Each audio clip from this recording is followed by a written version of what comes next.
Hello student, welcome in Hindi class.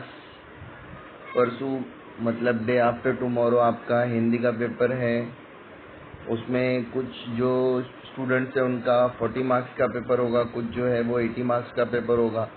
हम लोग ने डायरेक्टली 80 मार्क्स के लिए ग्रामर लिखा है, इसमें से मैं 40 मार्क्स भी अलग कर दूंगा। 40 मार्क्स वालों को क्या तैयार करना है इसके अंदर से, और 80 मार्क्स वालों के लिए पूरा ग्रामर रहेगा।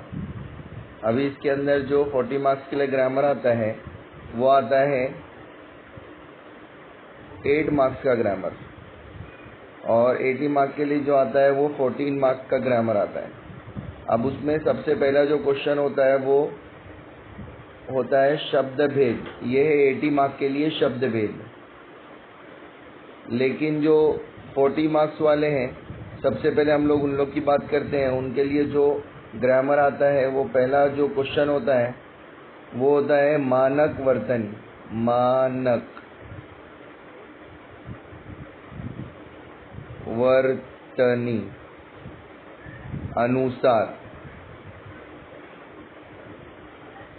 ऐसा आपको क्वेश्चन बना कर देता है। या इसकी जगह पर आपको बोलेगा सही शब्द छांट कर लिखिए। मानक वर्तनी का क्वेश्चन आएगा या सही शब्द छांट कर लिखिए, ऐसा आपको क्वेश्चन आएगा। तो दोनों क्वेश्चन में आपको समझ लेना है कि आपको सही शब्द छांट कर लिखना है। मतलब 4 शब्द दिए रहेंगे, 1 2 3 4, उसमें से जो भी करेक्ट वर्ड रहेगा वो आपको उसमें से निकालना पड़ेगा। ये आपका पहला क्वेश्चन होता है 40 मार्क्स वालों का जो ग्रामर होता है उन लोग के लिए। उसके बाद सेकंड क्वेश्चन सेम यही आता है, अवयवों का वाक्य में प्रयोग कीजिए। उसके बाद थर्ड क्वेश्चन जो रहेगा वो संधि रहेगा। फोर्थ क्वेश्चन जो रहेगा वो मुहावरे रहेगा, और फिफ्थ क्वेश्चन जो रहेगा वो वाक्यों के भेद रहेगा। अब वाक्यों के भेद दो प्रकार से, एक रचना के अनुसार और ये एक अर्थ के अनुसार। और एक क्वेश्चन जो रहेगा वो काल का रहेगा, और एक क्वेश्चन जो है वो सही शब्द शुद्धिकरण। ये जो है ना, सब शब्द शुद्धिकरण 9 नंबर पे। तो ऐसे जो 40 मार्क्स वालों के लिए वो 1 2 3 4 5 6 7 ग्रामर यहाँ से रहेंगे। और एक जो मैंने तुम लोग को बताया कि भाई मानक वर्तनी या सही शब्द छांट कर लिखिए, ऐसे 8 ग्रामर तुम लोगों को आएंगे। ये 8 ग्रामर तुम लोगों को आना कंपलसरी है।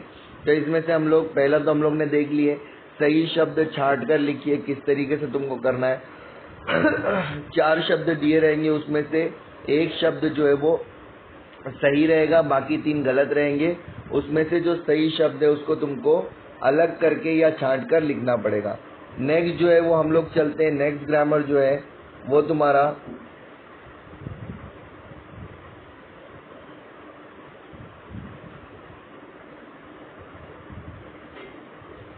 अवयवों का वाक्य में प्रयोग कीजिए। अब यहाँ पर अव्यय आपको दे देगा।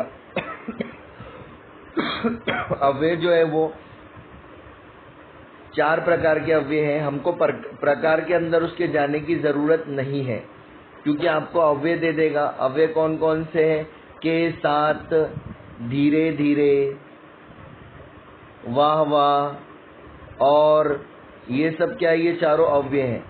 इसमें से कोई भी आपको 2 अव्यय देगा और बोलेगा कि भाई अव्ययों का वाक्य में प्रयोग कीजिए। अगर और आता है तो आपको उसके ऊपर सेंटेंस बना देना है, ठीक है। के साथ आता है तो उसको सेंटेंस में यूज कर देना है। इसी तरीके से अगर धीरे धीरे आता है तो उसको आपको सेंटेंस में यूज कर देना है। ऐसे ही जो भी आपको अव्यय आएगा उसके हिसाब से आपको क्या करना पड़ेगा, वो सेंटेंस में यूज करना पड़ेगा। अव्ययों को वाक्य में प्रयोग करने के लिए आता है। उसके बाद आती है संधि। अब संधि के लिए मैं एक और वीडियो आपके लिए बनाऊंगा, संधि को समझाने के लिए लिख कर समझाऊंगा उसको, उस वीडियो को भी तुम लोग देख लेना। फिर आते हैं मुहावरे। अच्छा, मुहावरे जो है जो भी चैप्टर के अंदर आए हैं, मराठी के अंदर तो मुहावरे अपने को समझना थोड़ा सा मुश्किल होता है, लेकिन हिंदी में मुहावरे जो है समझना आसान होता है अपने को, और उसका अर्थ भी हम लोग जो है वो आसानी से हम लोग पहचान लेते हैं कि इसका अर्थ क्या रहेगा, और उसको सेंटेंस में भी हम लोग यूज़ करते हैं। तो इसमें मुहावरे के अंदर हमको इतनी डिफ़िकल्टीज नहीं होती है जितनी कि मराठी में हम लोगों को होती है। तो ये मुहावरे भी बहुत इजी होते हैं जो भी आपके चैप्टर के अंदर आए हैं।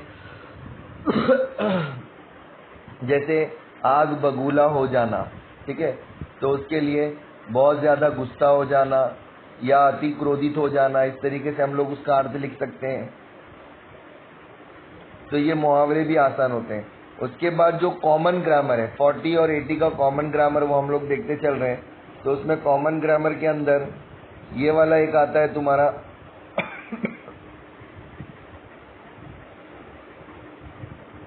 मुहावरे हो गया। उसके बाद आता है रचना के अनुसार और अर्थ के अनुसार।